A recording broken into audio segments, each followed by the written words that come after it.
Se nota que tienen práctica. Yo me había metido el pinganillo en la oreja. Pero ya saben ellos que es el micro.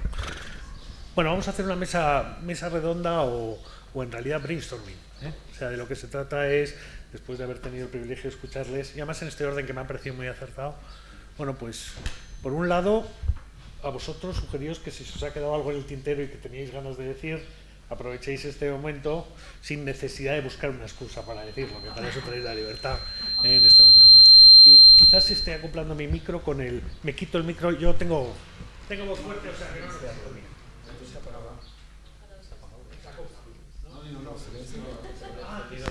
Perdón.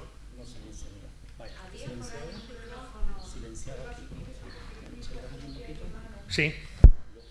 Déjame el micro de lado. Y dice para que no se aproximación según la estima. ¿También se va a cerrar? Sí. Ya lo he silenciado ellos. Que lo tienen silenciado. Cuando hablen le das una vez y ya está. Tema tecnológico de acople de micrófonos. Ellos que aprovechen, incluso confronten si querían complementarse mutuamente, se conocen, como digo, desde hace mucho tiempo, o sea que creo que todo lo que se tenían que decir ya lo han dicho, pero igual quieren decir algo públicamente, ¿no? Respecto a los que estáis aquí, si tenéis preguntas para que las formuléis, os pediré que lo hagáis ordenadamente para que podamos así darles tiempo y yo creo que todo lo ágil posible. Yo dejaría, por si no hubiera preguntas por vuestra parte o al menos hubiera una cierta reticencia a empezar, que eso suele pasar, si os dejaría alguna planteada para que, si queréis, a propósito de vuestros propios comentarios, ¿no?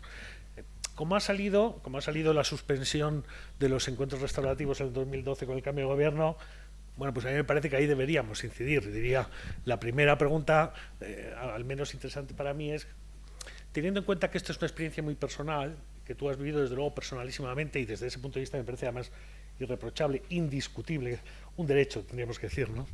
Bueno, sin perjuicio de que así fue, tuvo apoyo institucional, ¿no? Y la parte institucional nos involucra a todos socialmente, ¿no? En términos políticos, podríamos decir, como ha dicho antes Javi.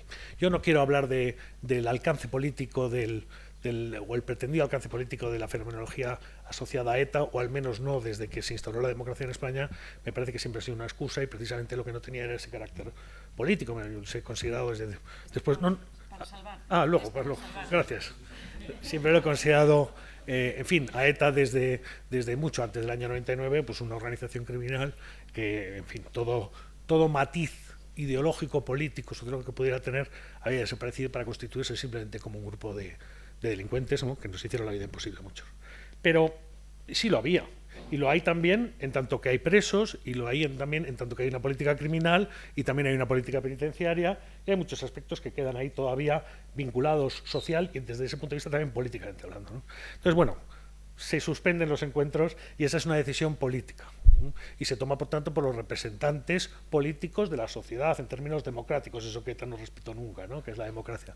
Y os pregunto sobre eso, sobre cómo veis vosotros, desde el punto de vista, digamos que del propio contexto, la posibilidad, la legitimidad de que los representantes políticos de la sociedad, en este caso de la sociedad vasca, pero también de la sociedad española, porque además los temas penitenciarios vienen dirigidos desde el gobierno central, pues tengan capacidad de incidir, vetar o paralizar la posibilidad de encuentros restaurativos. Ya no digo de una política penitenciaria que, preordenada a la resocialización, promueva actividades, sino estrictamente como encuentros, que es como vosotros los formulasteis. Esa sería una pregunta. Siempre tengo en el aire la pregunta de cómo veis vosotros que incide en la función. Eso es una pregunta menos para ti, Maisabel, pero que por supuesto podéis contestar si quieres, pero que tiene que ver con mi condición de penalista y el contexto en el que organizamos este curso. ¿Cómo incide en la función que le queremos dar al derecho penal, si es que tenemos clara cuál es esa función?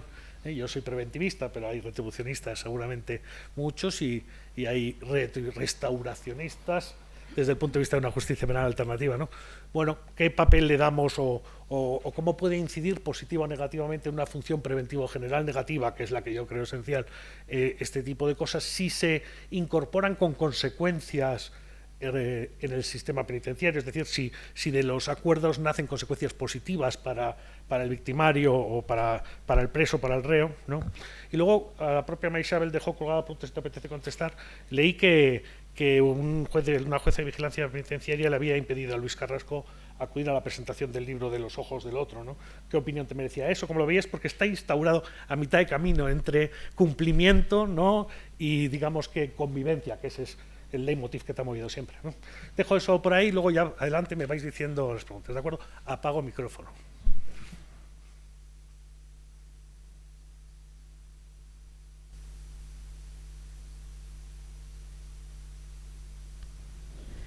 Bueno, voy a decir algo que me he dejado ahí en el tintero, como me has dicho que puedo aprovechar.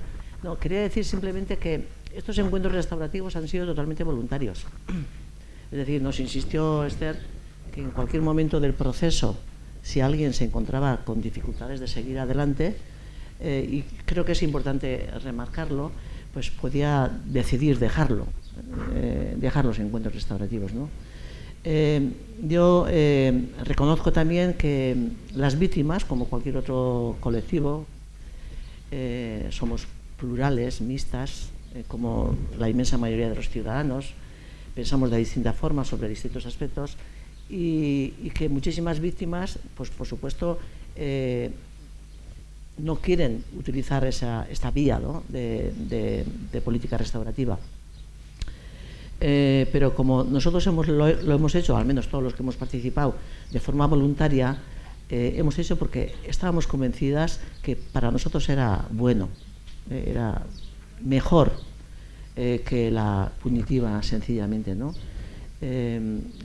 Porque te da opción a mirarle a los ojos a la persona que te ha hecho daño, preguntarle cosas que te va a contestar, y que eso satisface más que simplemente la simple condena, ¿no?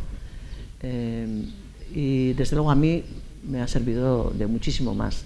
Es verdad lo que decías, no solamente a Luis no le dejaron participar hasta el último momento, porque en el último momento es cuando le dijeron que no. Entonces todos estábamos esperando en la mesa de presentación del libro, y eso le pasó 2 veces. Y también le pasó a Ivonne. Ivonne, cuando vino a Legorreta, y cuando eso se publicó, tuvo sus consecuencias. Es decir, no sé yo cuánto tiempo, pero le quitaron algún permiso que tenía por ahí ya apalabrado. Quiero decir que sí, se tomaron, no sé cómo llamarle a eso, ¿no? Consecuencias, ¿no? Y yo creo que el tema este de los encuentros tiene que ser un instrumento al alcance de todos, tanto de la víctima como del victimario. Voluntario, por supuesto, a nadie se le puede obligar a participar en estos encuentros, pero tiene que ser un instrumento que esté ahí y que todo el mundo sepa que eso está ahí, porque a veces ni se sabe que esto existe, ¿no? Y yo la verdad es que nunca me he sentido mejor que nadie por participar en estos encuentros, pero peor tampoco. Entonces, ese respeto que yo tengo hacia aquellas personas que deciden no participar, quiero también que ese respeto sea hacia nosotros, a los que hemos participado. Y me refiero no solamente a las víctimas, también a los victimarios, porque si los victimarios también, si se hubiera dejado trabajar, no todos van yo soy consciente de que no todo el mundo va a participar en esto, pero seguramente habría más si se hubiera dejado trabajar durante estos 11 largos años, o 10. Yo también quiero más o menos, sí. Sí, yo quiero añadir que los encuentros sirven específicamente para poder preguntar, y hay muchas veces que sirven también para eliminar culpabilidades.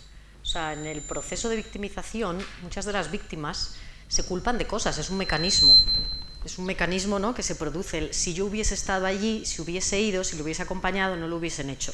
Entonces, esa culpabilidad, que la han tenido muchas víctimas, solamente te la quita el autor del crimen, que es el que te va a dar ese dato, ¿no? De no, lo hicimos ese día porque teníamos garantizada la huida, o si te hubiésemos visto a ti, no lo hubiésemos hecho ese día, pero habríamos vuelto al día siguiente, porque tu padre era un objetivo claro, ¿no? Entonces, a las víctimas también les sirve de modo terapéutico, ¿no? Porque esas dudas nada más te las esclarece el autor del crimen. Y un dato muy curioso es que cuando salían de los encuentros, que eso le pasó a Maisabel, pero cuando salían de los encuentros recuerdo que decían, yo pensaba que el perdón a nivel individual no servía para nada, ¿no? Pero a mí me devuelve la confianza en el ser humano ver que esa persona sale arrepentida de lo que ha hecho y que no va a salir, ¿no?, empuñando el puño de Gudar y tal, orgullosa, sino que a mí me calma, porque si saliese y he recibido como un héroe, me vuelve a revictimizar. Entonces esa parte también es muy importante. Y recuerdo que con el paso de las semanas nos llamaban y nos decían: oye, Esther, que yo creo que tengo síndrome de Estocolmo. ¿Por qué? Pues porque le quiero mandar una sopa caliente, le quiero mandar un libro, le quiero... No, tú entraste para ver a un terrorista y te has encontrado con un ser humano que sufre como tú, que siente como tú, y entonces eso es lo que te sale, que te has encontrado con un ser humano y el terrorista has logrado, ¿no?, has logrado acabar con el terrorista. Entonces, bueno, pues esta es la potencia de los encuentros. Entonces, como dice Maisabel, yo creo que tenemos el estatuto de la víctima, ¿no?, del delito, que lo habréis estudiado todos, la famosa Levit, y ahí habla de ofrecer mecanismos para las víctimas de justicia restaurativa. Pues no solo hay que ponerlo en la ley, hay que permitirlo. Y a los condenados, yo creo que, y era una de las propuestas que yo llevo defendiendo desde hace mucho, que en el artículo 520 de la Ley de Enjuiciamiento Criminal, entre los derechos del detenido, ¿no?, acusado, se introduzca un derecho que es solicitar participar en procesos de justicia restaurativa, de tal manera que sea un derecho de las partes. Y ya luego las partes dirán, quiero participar o no quiero participar. Pero yo no creo que tenga que depender del gobierno de turno el que te permitan hacer esto o no. Y es que además hay muchas víctimas, muchas, no solo de terrorismo, sino en otro tipo de delitos de extrema gravedad, que han pedido encontrarse con el victimario, ¿vale? Lo han pedido madres porque necesitan obtener respuestas para cerrar su duelo. Entonces, ¿por qué no le permites a esa madre encontrarse cara a cara ya en la cárcel, que está cumpliendo condena, que ya no tiene nada que ver con el proceso, es una cosa emocional, necesita entender y saber los últimos minutos en la vida de su hija, ¿no? Entonces, ¿por qué se les priva de eso? Porque lo demanda más gente de la que parece. Entonces, bueno, yo creo que no debería depender de los gobiernos. Solo como de cota, para que se entienda por qué he formulado la pregunta, ahora te doy la palabra en este, parece. La cuestión es, efectivamente, distinguir, hay muchos planos, ¿no? Y el plano de la víctima lo es primero como víctima del delito, es decir, ahí es directamente una cuestión fenomenológica. Luego está el plano de la víctima como parte del proceso penal, que en España, bueno, pues no es de las regulaciones o los ordenamientos que tenga más descuidada a la víctima, en el sentido de que le permite participar activamente, no solo como testigo de los hechos, si es que lo ha sido directamente, y no solo como persona que tiene derecho a ser reparada en términos de responsabilidad civil que deriva del delito, sino como actor.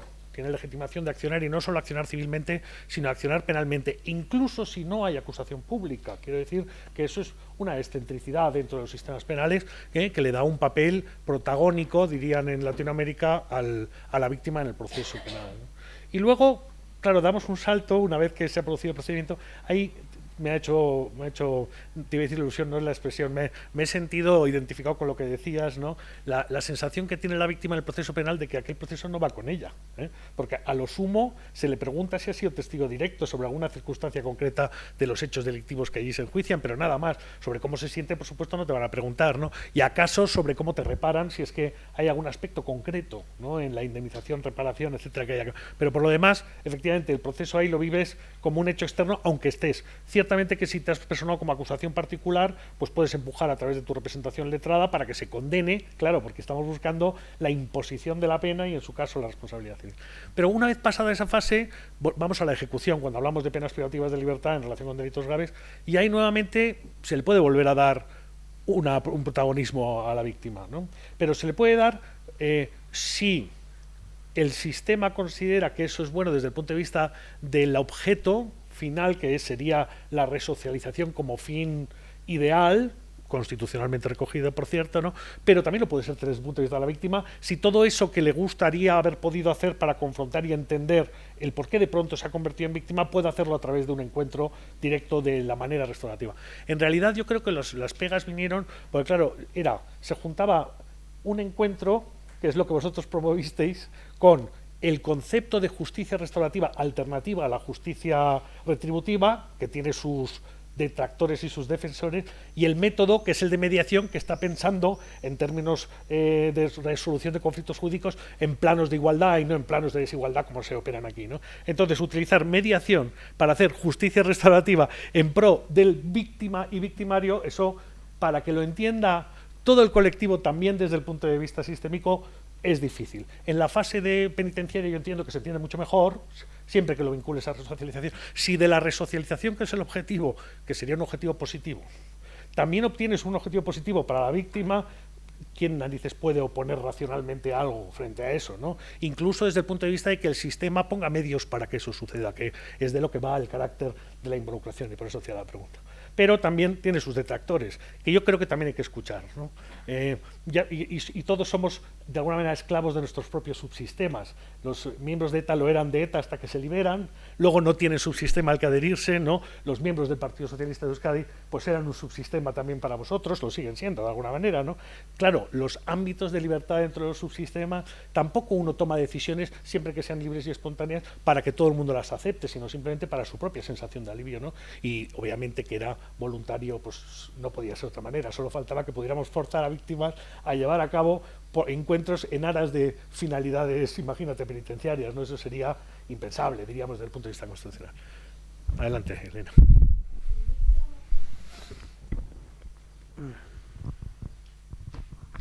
Bueno, gracias. ¿Se me oye? Sí. Pues gracias, la verdad es que os lo he podido decir antes, ¿no? Para mí ha sido emocionante. Y esa es creo, la sensación que quiero transmitir. Pero voy a hacer una pregunta que es un poco de sentimientos humanos. O sea, para empezar, creo que hay que ser muy fuerte, y sin duda Maisabel lo es, para no tener el deseo de vengarte de la persona con la que te vas a entrevistar en un determinado momento. Y por otro lado, también es una duda humana que me viene, y tú lo has mencionado, Esther, ¿no? Ese síndrome de Estocolmo. ¿No puedes llegar a confundirte? Es decir, querer que el propio victimario se haga amigo tuyo. O sea, ¿de qué forma no se crea una confusión de sentimientos? ¿Y cómo se gestiona eso? O sea, es una pregunta quizá que no tiene respuesta, pero es algo que se me viene a la mente, ¿no? Bueno, a ver, yo no he dicho que me llamen diciendo me quiero hacer amiga, sino simplemente que te llaman diciendo, Molín, o sea, he salido, ¿no? Y me he encontrado eso con un ser humano al que pues deseo simplemente pues que de alguna manera le vaya bien, ¿no? Le quiero mandar un libro, le quiero mandar una sopa, ya está. O sea, nadie está hablando de llegar a ser amigos, ¿vale? Eso te lo puede explicar mejor Maisabel. Pero lo que demuestra la experiencia es, ¿no?, que el cara a cara y el diálogo sincero y honesto acerca a las personas. Entonces, pues yo supongo que la sociedad vasca pues van a tener que convivir, pues eso, los hijos de los asesinos con los hijos de los asesinados, gente en los pueblos, gente. Entonces, hombre, si te puedes cruzar con una persona, ¿no?, y sin esa tensión, ¿no?, sabiendo que esa persona ha recuperado, ¿no?, esa parte de poder vivir en sociedad, pues todo eso acerca, ¿no?, acerca y pacifica. Entonces, creo que en un proceso de paz es muy importante, ¿vale? Y eso es lo que ven esa parte humana. O sea, ninguno ha dicho quiero ser amigo. Lo que pasa es que es verdad que todos mantienen cierta relación, ¿vale? Cierta relación, pero ahí te puede responder mejor Maisabel qué tipo de relación es.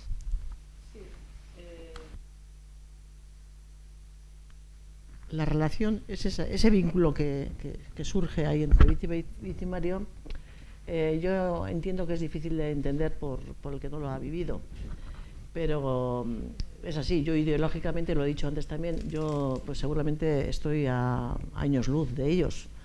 No sé si siguen siendo independentistas o no siguen siendo independentistas. Yo no soy independentista, pero hay otros factores que son los sentimientos, es el preocuparte de su situación. Por ejemplo, Ivonne pues lleva tiempo trabajando en una panadería, sin embargo, y ya está en el 3er grado, es decir, no va a la cárcel a dormir ni nada de eso, y de alguna forma también ha rehecho su vida personal. Sin embargo, Luis es otra persona, como os decía antes, distinta. Claro, todos somos distintos. Esta persona pues ha empezado a trabajar el 23 de junio de este año. En diciembre salió en 3er grado y y pudo quedarse en casa sin necesidad de ir a prisión a dormir con la cosa esa que les ponen ahí, no sé qué es. Pero bueno, o sea, para mí es una cosa que me sale sin más, o sea, es decir, entiendo que hay que echarle una mano. En eso la responsabilidad yo creo que es de las instituciones. Las instituciones deberían de procurar encontrarles trabajo, etcétera, etcétera, porque la reinserción no solamente es la reinserción ética y moral, y de socialización, sino que también es de trabajo, ¿no? Y si una persona no tiene trabajo, pues tú me dirás de qué forma va a vivir, ¿no? Pues en este caso, pues Luis, pues ahora mismo, pues sí, ha encontrado trabajo y vive en Las Artes, donde vivía su madre y su padre, y bueno, pues bueno, él necesita también ese empuje. Yo le veo que Ivonne tiene mucho más recursos personales, y le veo más huérfano de esos recursos, ¿no? Entonces por eso pues me preocupo un poco más de él, pero tomamos un café de vez en cuando. Ya sé que es difícil de entenderlo, pero bueno. Yo, ya que ¿funciona esto? ¿Sí?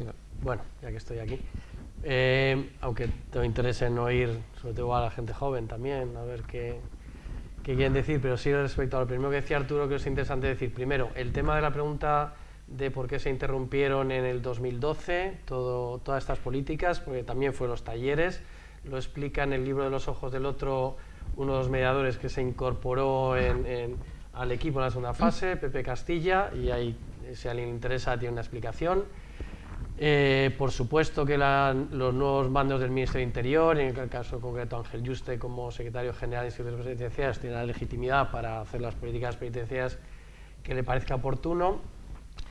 También es cierto que hicieron las cosas muy mal, como se está grabando pues me va a callar ciertas cosas, pero trataron muy mal a algunas víctimas que ya estaban iniciando el proceso y les hicieron mucho daño por la forma y las formas que utilizaron para parar esto. Nos engañaron durante un tiempo diciendo que se iban a seguir haciendo cosas y tal, era mentira, estaban por detrás actuando. Sacaron un plan de reinserción, que era una invención, una filfa, que la sacaron para, pues, no sé, para encubrir, quiero decir que fue un desastre todo aquello. ¿Pueden hacer eso? Claro que pueden hacer ello. Se equivocaron, en mi opinión claramente, pero tenían un interés político determinado, que es que había algunos sectores a los que les hacía daño que se pudiera ver que había personas dispuestas a pedir perdón y personas dispuestas a perdonar. Eso alteraba el rígido esquema y mensaje que se quería transmitir y eso hacía daño, ¿no? Entonces se quiso parar. Bueno, pues es una opción política, lógicamente. Obviamente lo que no pueden parar es otras cosas. El encuentro se hizo en el 2014 de Ivonne con Maisabel, porque la gente es libre de encontrarse con quien le parezca, obviamente, y hay otras iniciativas que han surgido libremente en la sociedad civil.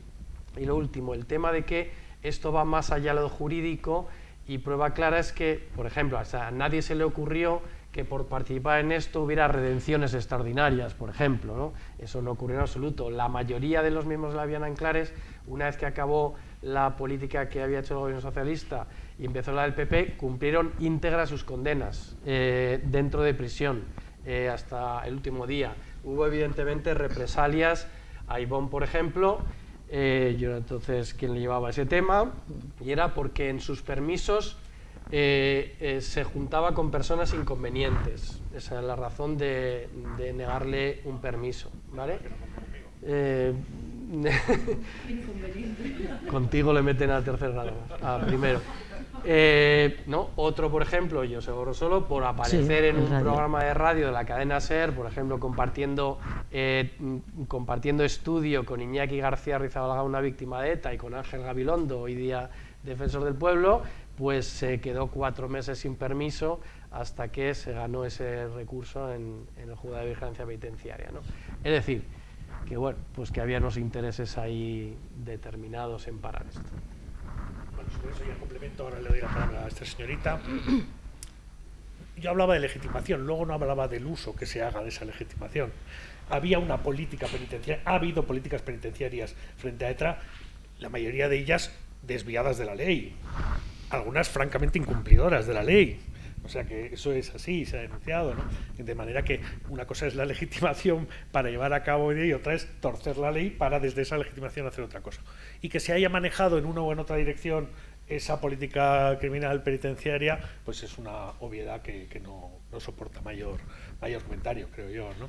Pero en muchos casos la confusión nace, y lo digo para los que son más jóvenes, de la pretensión de algunos movimientos asociados en parte a la Asociación de Víctimas del Terrorismo, pero no solo, de que para poder beneficiarse en términos penitenciarios de algo parecido a que no era la finalidad, tendría que haber, digamos que, ya no arrepentimiento o perdón, que es, por cierto, la cláusula a la que se somete cualquier beneficio penitenciario en muchos casos, al margen de delitos de terrorismo, ¿no? Sino contraprestación, colaboración, ¿no? Lo que se busca es actos de, en fin, de colaboración con el Estado para, por ejemplo, recuerden que hay todavía más de 300 muertes de ETA que no han sido aclaradas o investigadas, ¿no? Entonces, en la medida en que en ese sentido de colaboración eficaz de algunos ordenamientos penales para poder, y eso desde cualquier fase procesal, ¿no? Desde el primer momento, porque de hecho está de alguna manera absorbido por nuestros sistemas procesales, no solo en delitos de terrorismo. Entonces eso se confunde y ahí se forma un magma de miles de características que no separa claramente lo que es cada cosa, creo yo, ¿no? Y eso, por supuesto, al margen de que individualmente pues solo faltaba. Adelante, reformulen su pregunta. Sí, hola, yo soy Valentina y tenía un par de preguntas. La primera es, en 2012 se paralizó los encuentros con exmiembros de ETA solamente. O sea, las víctimas podrían ir al centro penitenciario aún así con otro tipo de delitos, o tampoco, para hacer una mediación.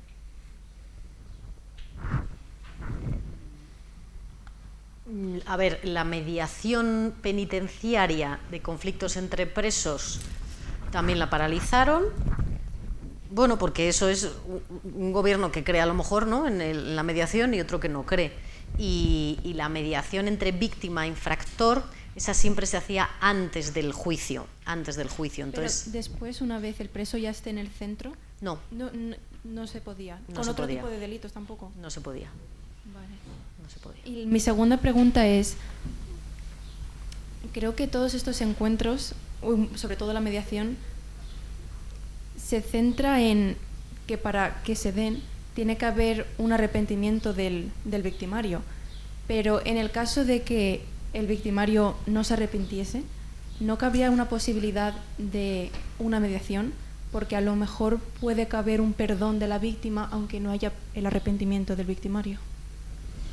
Bueno, en ese caso, imagínate que hay un victimario que no está arrepentido, ¿vale? Bueno, hay que trabajar con él bien para qué quiere encontrarse con la víctima. En ese caso habría que advertirle a la víctima que para qué quiere encontrarse con él, porque hay víctimas que es que necesitan encontrarse por poder obtener respuestas, ¿vale? Entonces, en ese caso hay que informarle a la víctima y decirle, a ver, esta persona, tu encuentro con ella simplemente va a ser para que puedas obtener información y verdad, pero no esperes más, ¿vale? O sea, no esperes entrar en el plano emocional, porque esta persona, de entrada, sigue justificando lo que ha hecho o no se cuestiona. Y si la víctima te dijese sí, pero para mí es muy importante poder preguntar, si los dos saben lo que hay, los puedes juntar, ¿vale? Entonces, en ese encuentro no se habla de esa parte emocional, pero la víctima le puede preguntar muchas cosas. Y se hace, ¿vale? Porque para la víctima el poder obtener respuesta ya es reparador en sí mismo. Una cosa respecto el término arrepentimiento, ¿no?, tan grueso, y le hemos dado 1000 vueltas en los equipos que hemos trabajado, ¿no?, también admite graduaciones, ¿no?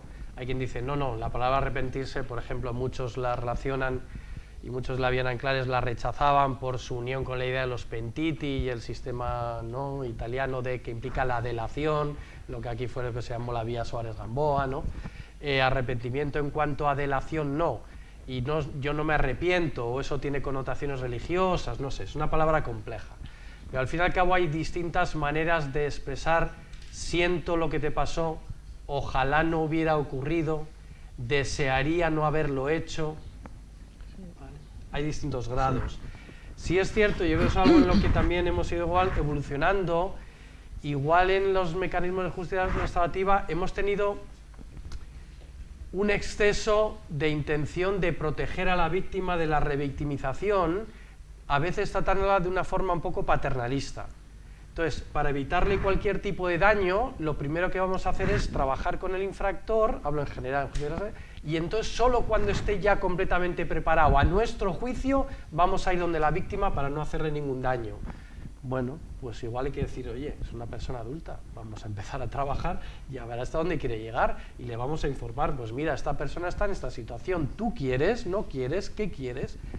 Yo creo que tenemos que igual evolucionar hacia eliminar paternalismos hacia las víctimas, que en mi opinión es algo en lo que hemos caído a veces poniendo unas condiciones para el encuentro demasiado restrictivas, ¿no? Y yo creo que eso también empodera a la víctima, ¿no? El sentirse más dueña del proceso y no que un mediador va a decidir si se celebra o no porque a su juicio se dan las condiciones o no. Esto igual hay que hacerlo de una manera más dialogada, ¿no? Yo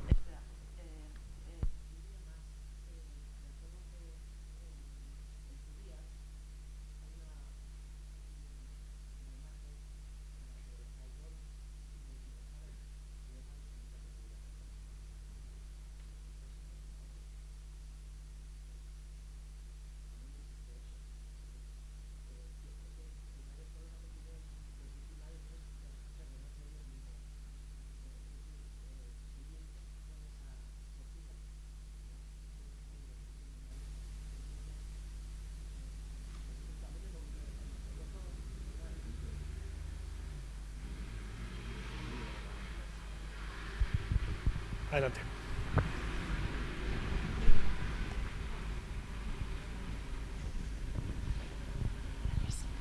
Hola, soy Elena Maculán de la UNED. Bueno, lo primero, muchas gracias a los tres, que siempre da gusto escucharos y me he emocionado y he aprendido muchísimo y sigo reflexionando mucho con lo que habéis comentado. Creo que tendría miles de preguntas, pero me voy a limitar y sí que me gustaría a los tres, en realidad, desde vuestras distintas perspectivas y experiencias personal y profesional, me interesa muchísimo el tema de cómo conjugar la perspectiva colectiva con la interpersonal en mecanismos de justicia restaurativa. Es decir, en los encuentros restaurativos que habéis llevado a cabo y donde habéis participado, os habéis centrado, lo habéis dicho claramente, en la perspectiva interpersonal, o sea, encuentro entre víctima y victimario.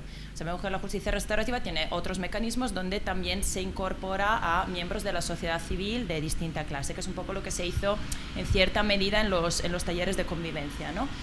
Y en otras experiencias, estoy pensando en la experiencia que se llevó a cabo en Italia de encuentros entre exmiembros de Brigadas Rojas, víctimas y miembros de la sociedad civil, casi desde el principio se decidió insertar a miembros de la sociedad civil. Entonces, mi pregunta es, primero, si os planteasteis en algún momento dar este paso extra, digamos, insertando este tercer actor de la justicia restaurativa o no, o si creéis que es necesario plantearlo de cara al futuro. Y luego, digamos, en relación con esto y hasta cierto punto, ahí entra un poco la idea de la sociedad, de la colectividad como víctima, a su vez como víctima vicaria, digamos así, en los delitos de terrorismo, debido a la dimensión política que también entrañan al margen de la víctima directa de los sucesos, de los hechos delictivos. Y claro, es necesario dar ese paso más de carácter colectivo, de reconocimiento colectivo, y no sé de qué forma creéis que sería oportuno, si es necesario, porque además hay determinadas asociaciones de víctimas que recientemente se han pronunciado en un sentido más abierto a la justicia restaurativa, mientras que antes era una puerta cerrada, pero sí que insisten mucho en esta necesidad de que haya un reconocimiento y una responsabilización pública por parte del entramado, digamos así, de ETA. No sé cómo lo veis vosotros tres. Y luego otra pregunta que tenía era, a partir de la confidencialidad de estos encuentros, ¿cómo se relacionan la necesaria confidencialidad de los encuentros con la necesidad, por otra parte, siempre de cara a esta importancia que puede tener para la colectividad en su conjunto, de dar a conocer los encuentros? Entiendo que depende de la decisión de los que participaron en el encuentro, pero ¿hasta qué punto creéis que se puede jugar, ¿no? Buscar el equilibrio entre mantener la confidencialidad y respetar la voluntad de los actores que participaron e insistir, por otra parte, en la importancia, en la trascendencia que puede ser al margen de lo que es el encuentro individual? Y ya por último, si queréis, es en los casos donde los encuentros se realizan con víctimas indirectas, no es el caso de Maisabel, pero sí que hay encuentros con víctimas indirectas. ¿qué ocurriría o qué ocurrió, no sé si pasó de verdad, si las víctimas directas manifiestan su oposición, si es que se enteran de alguna manera, a que se dé ese encuentro? O sea, si la propia víctima directa no ve con buen ojo o incluso manifiesta directamente su oposición a que el victimario directo se encuentre con otra persona que sería víctima, que participaría como víctima indirecta o víctima subrogada, digamos así, en estos procesos. Muchas gracias. Yo, respecto a lo primero, no te veo.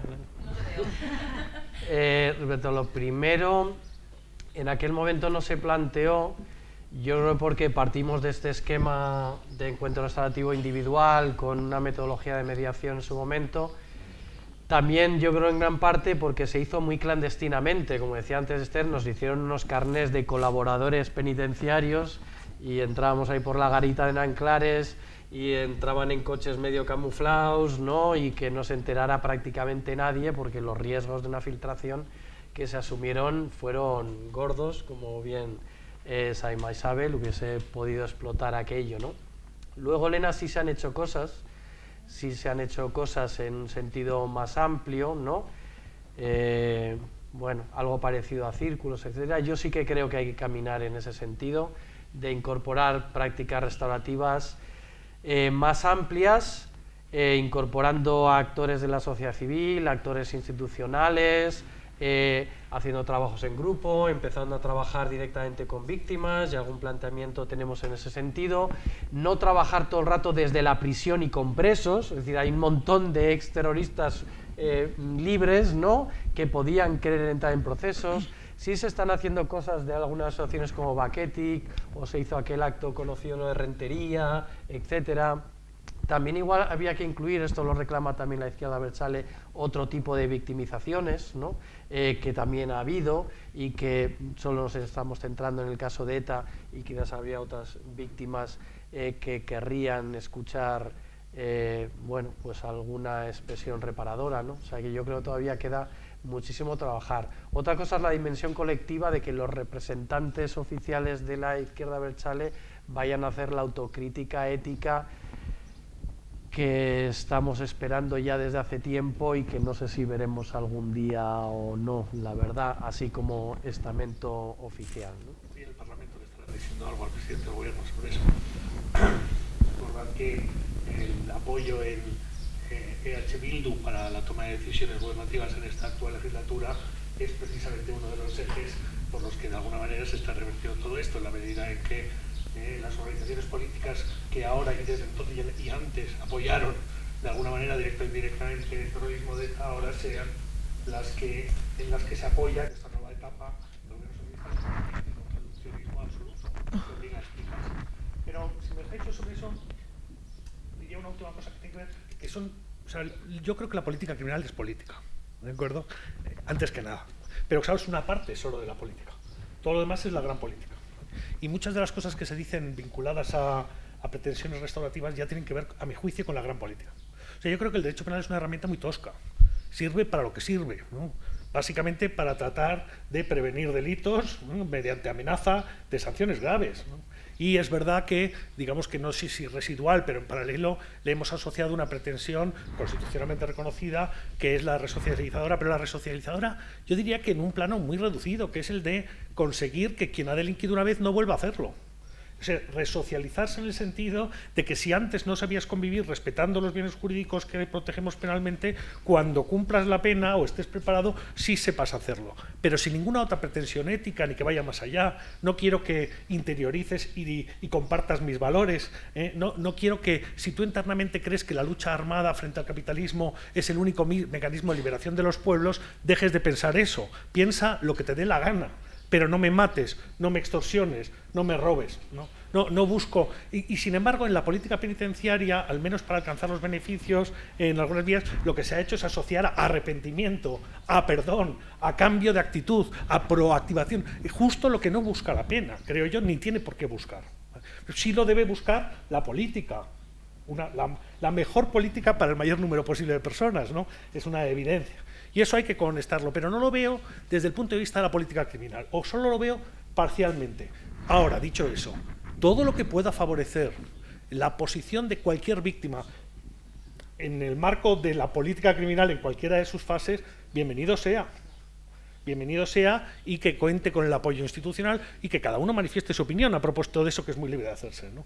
Efectivamente, tener que hacerlo clandestinamente casi, bueno, pues es un síntoma, ¿no? Pero claro, si es que los peores enemigos son los apoyos de uno mismo muchas veces, ¿no? Porque aquí hay incomprensión, porque aquí, en fin, tratar de conseguir que todo el mundo comparta tus propios anhelos en determinados... No es que no tiene por qué ser una aspiración. De ahí lo que es lo más admirable de lo que Maisabel ha hecho, que es todo ello admirable, es la libertad con la que podemos, que eso solo lo ha dado el contexto también, ¿no? Porque ella es una firme defensora del sistema libre y democrático, claro, de eso se trataba, ¿no? Y eso es lo que no entienden muchos, a mi juicio. Adelante. Perdón, ¿había otra pregunta previa? Hola, buenos días, muchas gracias por las ponencias, han sido muy interesantes. Soy Víctor, alumno de Derecho de la Complutense, y bueno, mi pregunta es principalmente para doña Maisabel, pero la hago extensible para todos. Es si recibió, de cara a los encuentros, ayuda psicológica profesional, ayuda o apoyo o orientación, porque tengo entendido que metodológicamente hablando de los procesos es una labor que asume totalmente el mediador, en este caso la mediadora. Muchas gracias. Bueno, la verdad es que no he tenido... No he tenido... ¿He apagado ahora? No, bueno, en mi caso, pues, bueno, es verdad, hay que partir de la base de que yo, Maisabel Asa, pues tengo una trayectoria personal, desde muy jovencita, de, no sé, de interesarme por la situación de mi pueblo, de mi alrededor, social, política, cultural, y siempre he estado comprometida, ¿no? Primeramente en grupos culturales que funcionaban en aquella época cuando Franco todavía estaba ahí, después en el Partido Comunista y después en el Partido Socialista. Es decir, yo era consciente de que a Juan Mari le podía pasar algo de esto, y él también. De hecho, el mismo día que le matan a Juan Mari, a la mañana al salir de casa me dice aquello de: Maisabel, he soñado que me matan. Entonces yo me quedé a cuadros, por supuesto, y le dije: hombre, no me digas eso. Además era una persona que nunca manifestaba nada así, cosas personales, ¿no? Y me suelta así de golpe y le digo: hombre, los sueños son sueños, o sea, no siempre se cumplen, ¿no? En este caso pues fue la fatalidad que el sueño se convirtió en realidad, ¿no? Quiero deciros con esto de que yo siempre, a pesar, o sea, quiero decir, antes de que sucediese esto, yo estaba en la calle condenando los atentados de ETA. Me movilizaba. El Partido Comunista fue uno de los primeros partidos que se movilizó ante la barbarie de ETA, ¿no? Y después grupos como Gesto por la Paz, etcétera, ¿no? Entonces, yo siempre he creído en la persona humana, en el ser humano.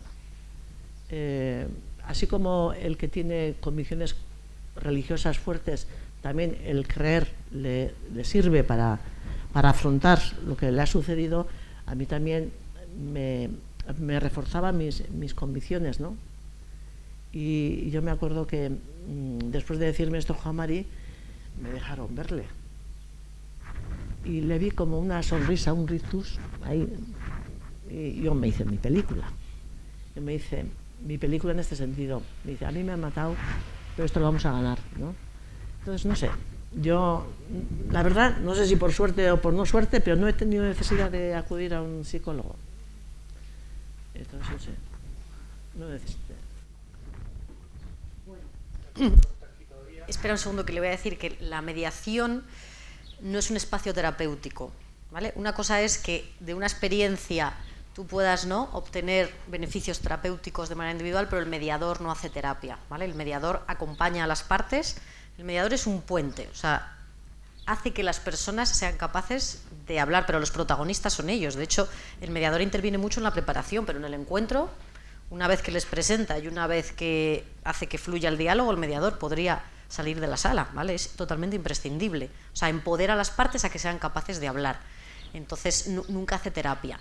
De hecho, si un mediador detecta que hay una persona que tiene un síndrome de estrés postraumático, ¿no?, muy latente, o que después del encuentro se queda muy hecho polvo, tendría que derivarle a recibir una ayuda psicológica, ¿no?, una intervención o una terapia, pero el mediador no lo hace, ¿vale? Otra cosa es que hay mediadores que son psicólogos, entonces a lo mejor tienen esa formación de base y pueden hacer esa doble condición. Yo soy jurista, yo no podría hacer eso, ¿vale? No sé, de tiempo. ¿Dos preguntitas más? Sí. Adelante, primero y luego te doy a ti la palabra. Bueno, gracias primero por la presentación, fue muy emocionante y la verdad muy agradecida. Yo quiero volver un poco a una de las primeras preguntas respecto del vínculo con el sistema de justicia tradicional que pensamos en el sistema penal. Acá claramente se hizo una diferencia entre justicia restaurativa y estos encuentros restaurativos porque no funcionarían en principio como un sistema de responsabilización penal. Entonces quería preguntar cómo ven la necesidad y todavía de esta pena bastante largas, además no solo no tuvieron ningún beneficio, sino que eran penas bastante largas y estrictas. Quedan varios puntos que mencionaste sobre la contraposición entre la verdad de una sentencia, la verdad de un encuentro, la responsabilidad que puede tener una sentencia penal versus la responsabilidad que la persona va a asumir en un encuentro. Entonces, también pensando en cómo, o las lecciones que se pueden tomar de esta experiencia respecto de otras, donde ahora se empiezan a usar más en contextos de justicia transicional, experiencias o prácticas restaurativas también como mecanismo de responsabilización para bajar las penas, para obtener verdad a cambio de ciertos beneficios, incluyendo sentencias o condenas reparadoras o restaurativas. ¿Cómo ven esto? ¿Ven todavía una función de la pena clásica o piensan que en otro contexto podría estar abierto? Dejar la pregunta ahí. A ver, claro, en el caso concreto de lo que estamos hablando, efectivamente la pena había sido impuesta, las penas, ¿no?, penas que podían sumar centenares de años de prisión con límites de cumplimiento según el momento legal de cada momento, ¿no?, muchos condenados antes del 95 y por tanto con redenciones, lo comentaba ayer José Ricardo, creo, con cumplimientos efectivos de 20 años, 20 y poco años, sobre el límite de 30. Hoy día hay personas condenadas a 40, incluso muchas, que han cumplido 5, 6, 7 años de cárcel en Francia y en España van a llegar o han llegado para cumplir otros 40, es decir, estamos hablando de cumplimientos cercanos a los 50 años, sin en ese sentido los beneficios, por cierto, que supondrían las medidas de revisión de la prisión permanente, ¿no?, que igual vamos a llegar a que se aplique como ley retroactivamente favorable en algunos casos, ¿no? A todo esto que se hizo, ¿qué viene a añadir? Yo creo, y esto está trabajado también en las relaciones de los fines de la pena con la justicia restaurativa, yo creo que sí hay unos elementos por lo menos de menor necesidad preventivo general positiva. Es decir, que cuando las víctimas se sienten reparadas, cuando el infractor comunica públicamente, confirma la vigencia de la norma, ¿no?, declara injusto jurídica y éticamente el hecho realizado, esto está sirviendo a la realización de los fines que son propios de la pena, ¿no? Y en ese sentido yo creo que ahí hay una relación en la que se pueden comunicar y pueden aportar, ¿no?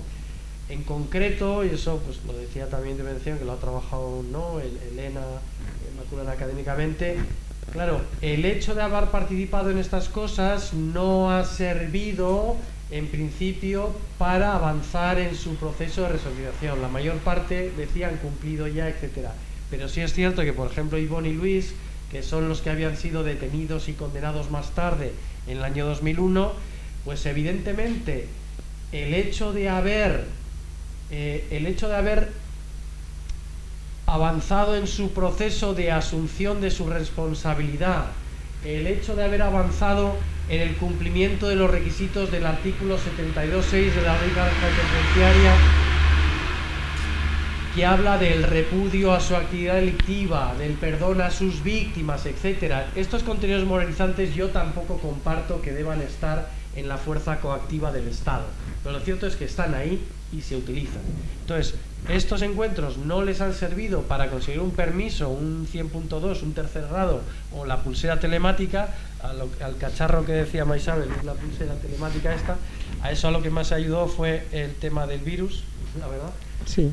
¿Verdad? Pues llegó el virus y a los que estaban en tercer grado les dijeron: no vuelvas, búscate un piso y quédate por ahí fuera. Bueno, a estas personas sí que el hecho de haber hecho este proceso sí se ha recogido en los autos del Juzgado de Vigilancia Penitenciaria o de la Sala de lo Penal de la Audiencia Nacional como elementos positivos que les hacen merecedores, acreedores de un paso hacia permisos, tercer grado, en un futuro vendrá la libertad condicional, etcétera.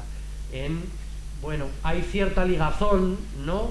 Ya digo, Elena lo puede explicar más, entre estos criterios legales y lo que aquí se ha hecho, pero mucho más difuso que la cosa de aquí se consiguen los beneficios. No sé si he contestado en absoluto a tu pregunta, pero lo he intentado. Yo por mi parte, lo que yo defiendo es que la justicia restaurativa no lo veo como una alternativa, sino como un complemento. O sea, claro que tiene que existir una sentencia condenatoria, tiene que haber, ¿no? Pero la cuestión es que hay un exceso de intervencionismo, o sea, hay un exceso, o sea, se llevan muchas conductas al Código Penal que se podrían evitar, se criminalizan muchas conductas, pero los delitos graves tienen que ser perseguidos, tienen que ser castigados y la persona tiene que cumplir, ¿no?, una condena, porque si no... Pero defiendo la justicia restaurativa como un complemento al sistema de justicia, no como una alternativa.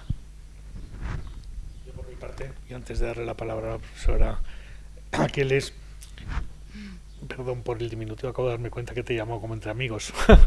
Disculpa, María Ángeles. Había otra pregunta, sí. Un segundito, le hago una consideración sobre... Es que me interesa fines de la pena. No vamos a... tendríamos que dedicarnos ahora 2 semanas y este señor y yo empezamos a discutir sobre qué es la prevención general positiva, esa de la que he hablado, ¿verdad? Que no existe, pero bueno, podríamos mantener si tiene o no, pero en todo caso, desde el punto de vista preventivo general negativo, y la retribución, que se nos ha olvidado, porque una gran amplia capa de la sociedad demanda retribución, tiene que haber algo talional, un cierto pagar la deuda, que digamos que en la moralidad colectiva se demanda de alguna manera, tiene que aparecer. ¿Hasta dónde se resienten en esa contradicción unas y otras funciones? Pues es el eterno dilema en el que nos movemos los que escribimos sobre funciones de la pena y nos dedicamos a estudiarlo, ¿no? Y siempre queremos una prevención especial positiva, es decir, vinculada a las posibilidades de reactivación de vida social del exdelincuente, que no entorpezca, al menos no hasta la necesidad, las funciones preventivos generales u otras funciones, incluso retributivas, tómense estas como garantistas en el sentido de acortar en términos de proporcionalidad una pena que si no se hiciera terapéutica, ¿no? Bien, esto es una historia muy larga, pero no creo que se pueda renunciar ahora. Por eso, algunos nos posicionamos en contra de justicia restaurativa, o sea, metodología restaurativa vinculada en términos o insertada en un sistema político-criminal de cumplimiento de funciones desde el modesto derecho penal, sí. Pero un sistema alternativo que diga que esa justicia fracasa y que esta otra va a ser la que consiga mejores y más saludables efectos de cara a una convivencia social, lo encontramos algo moralizante, porque siempre hay aspectos moralizantes. Y eso es lo que yo quería decir a propósito de eso. Adelante. Bueno, mi nombre es Nora Morales y soy también estudiante de Derecho en la Universidad Complutense, y quería agradecer en primer lugar vuestras ponencias, que me han parecido realmente interesantes, y quería preguntar una pregunta que va más enfocada a la experiencia profesional, y es que tengo entendido que la mediación o cualquiera de estos procesos restaurativos se pueden realizar en cualquier momento del procedimiento penal, y me gustaría saber en qué etapa resultaría más efectivo. Pues a ver, mira, efectivamente se puede hacer en todas las fases del proceso, lo que pasa es que en delitos de extrema gravedad yo creo que tiene que transcurrir mucho tiempo entre el hecho y el encuentro, con lo cual yo ahí nada más lo veo en la fase de ejecución de la pena, ¿vale? Yo personalmente. Para darle tiempo a la víctima a que esté en ese tercer estadio del que os hablé, para estar preparada para un encuentro, ¿vale? En los delitos de competencia del juzgado de lo penal, hasta 5 años de prisión, pues la experiencia demuestra que funciona muy bien, justo antes del juicio. Terminada la instrucción, justo antes del juicio funciona muy bien. En la audiencia provincial, en delitos que no son de extrema gravedad, también funciona muy bien antes del juicio. Luego, en la fase de ejecución, cuando los jueces tienen que acordar, ¿no?, si suspenden la pena, Si la suspenden durante la tramitación del indulto, también tiene sentido ahí, porque hay gente que sí que quiere encontrarse en esa fase, ¿vale? Y luego los delitos leves, pues se puede hacer en cualquier momento antes del juicio. Y fijaros que lo más difícil para un mediador, quizás, cuanto menos es la entidad del hecho, más difícil es. Más difícil es, ¿vale? Por ejemplo, las mediaciones entre comunidades de vecinos son súper difíciles, porque es que hay gente que ha hecho del conflicto su sentido de vida, ¿eh? Que si yo le meto aceite en el buzón, que si yo le tiro lejía en la ropa, que si yo le pongo la caca del perro en el... Entonces, es que ahí la gente, es que parece que les va la marcha, ¿no? Entonces, ahí se hacen, por ejemplo, mediaciones indirectas, nunca les encuentras, lo haces a través de paneles restaurativos, y los acuerdos a los que llegan son pactos de no agresión. O sea, se comprometen, renuncian, retiran las denuncias, ¿de acuerdo? O no comparecen el día del juicio, con lo cual, por falta de... hay una absolución, y llegan a acuerdos de no agresión. Pero esos son muy difíciles, porque la gente está ahí muy encendida, ¿no? Y no asumen van todos como con el rol de víctima, ¿no? Ninguno con el rol. Entonces, hay veces que las pequeñas mediaciones, o la mediación en ruptura de pareja, muy difícil. Hay veces que es mucho más difícil que mediaciones en fase de ejecución en delitos de extrema gravedad, donde están muy claros los roles y el punto de partida de cada uno. ¿Vale? Entonces yo creo que sí se puede, cabe en todas las fases del proceso, pero desde mi perspectiva con estas salvedades que te he dicho.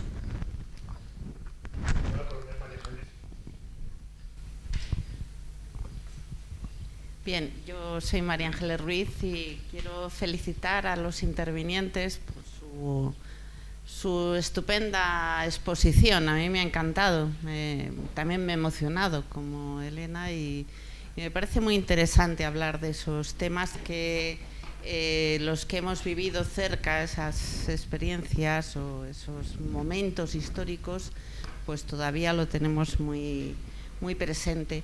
Solamente quería preguntaros una cuestión. ¿Se producen encuentros también de este tipo entre víctimas y victimarios de extrema derecha o de los GAL, y los perfiles de los victimarios son parecidos o iguales a los de ETA, que es vuestra experiencia? Porque antes habéis dicho que os preocupabais también por víctimas de este tipo de grupos.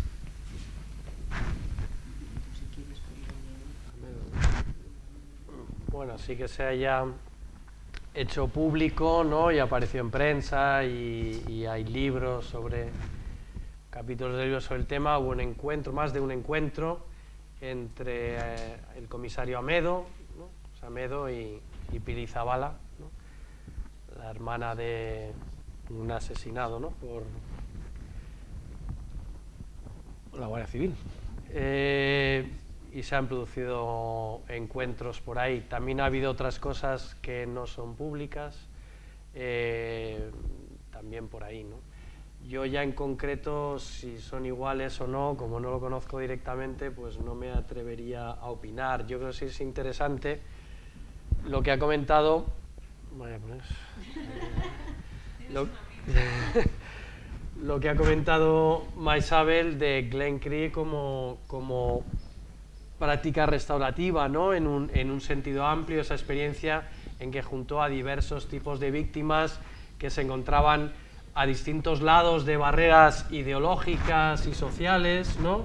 Y que pudieron desde su victimidad, si se puede utilizar esa palabra, comunicarse y superar esos muros que les separaban y compartir esas experiencias que les han acercado, a ver que el dolor es muy similar el que siente Pili Zabala, que el que siente Maisabel, que el que sienten otras.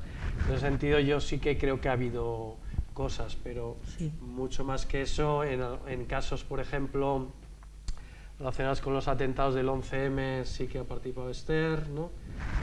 O sea que haya habido diversas experiencias de este tipo.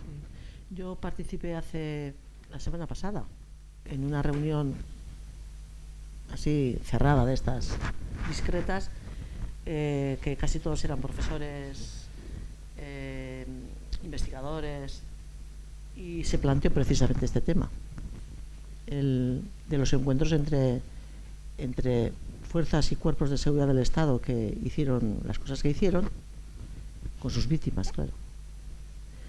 Y también se plantearon muchas cosas, pues por ejemplo la importancia que tendría que estas personas victimarios que han hecho su recorrido personal y que son los mayores deslegitimadores del uso de la violencia pudieran participar aquí delante de vosotros, por ejemplo.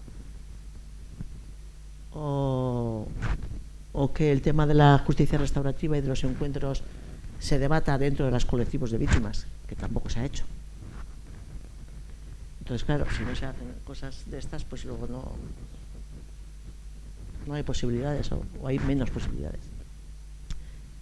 Pues nada, eso dejo.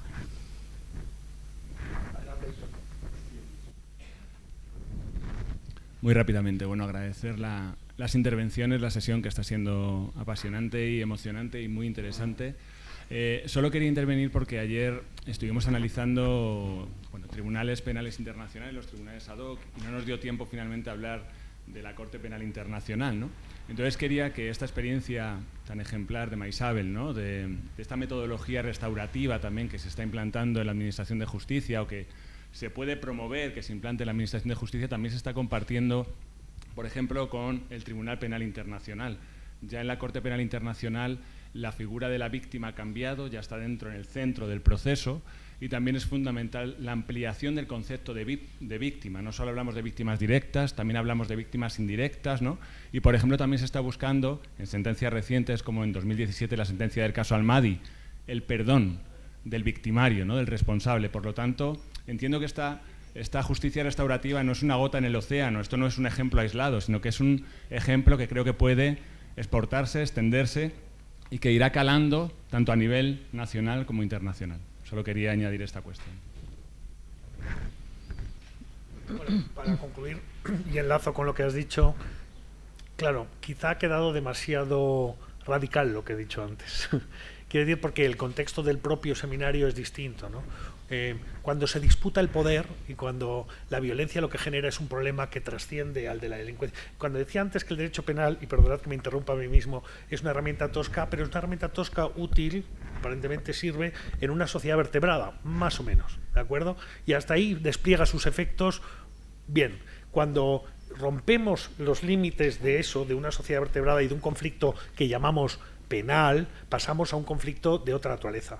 Entidades que disputan el poder a otras entidades, entidades que disputan el poder al Estado, conflictos de naturaleza internacional, militares, etcétera, y una violencia que se irradia en forma de abanico hacia todos los lugares. Claro, a partir de ahí, tratar de solventar con la tosca herramienta penal los cientos de conflictos que se han producido a propósito de esas situaciones es poco menos que un absurdo, podríamos decir, ¿no? Las soluciones de justicia de círculos, de justicia restaurativa, de alternativas a la justicia convencional retributiva penal que han tenido cierto éxito en los últimos 40 años, precisamente lo han tenido porque es que en realidad la propia justicia penal no era una herramienta útil. ¿Cómo ibas a procesar a todos los Hutus o Tutsis después del escándalo de Ruanda? ¿Cómo solo en tiempo poder procesar, identificar y procesar y condenar en su caso a cada uno de los culpables, como ellos mismos determinaron cuando evaluaron si hacían comisiones de la verdad, les llevaba más de 120 años, 2 generaciones ¿para qué? En una justicia penal que, en fin, volvamos a Beccaria, si funciona es porque debe ser rápida, próxima al conflicto y dar una cierta solución colectiva, no solo individual, a ese conflicto, ¿no? De manera que la justicia restaurativa creo que tiene mucho recorrido y los asuntos que normalmente son de la competencia de la Corte Penal Internacional serán de esta segunda tipología o tercera, no pretendo hacer categorías, ¿no? De manera que entiendo que se esté ensayando por ahí, pero porque en realidad da solución a problemas distintos a los de los meros delitos individuales cometidos al amparo de un código penal en una sociedad democrática y vertebrada, que es para lo que sirve, si es que sirve, a mi juicio, el derecho penal. Bueno, yo, si no hay más preguntas, daré por cerrada entonces la sesión de hoy, agradeciendo a todos, sobre todo a nuestros ponentes, verdad, que hayan venido, hayan aceptado la invitación y nos hayan ilustrado a todos, y a vosotros también por haber venido. Carlos. Nos volvemos a ver aquí a las 4 menos cuarto para iniciar a las 4 la siguiente sesión. Muchas gracias a todos.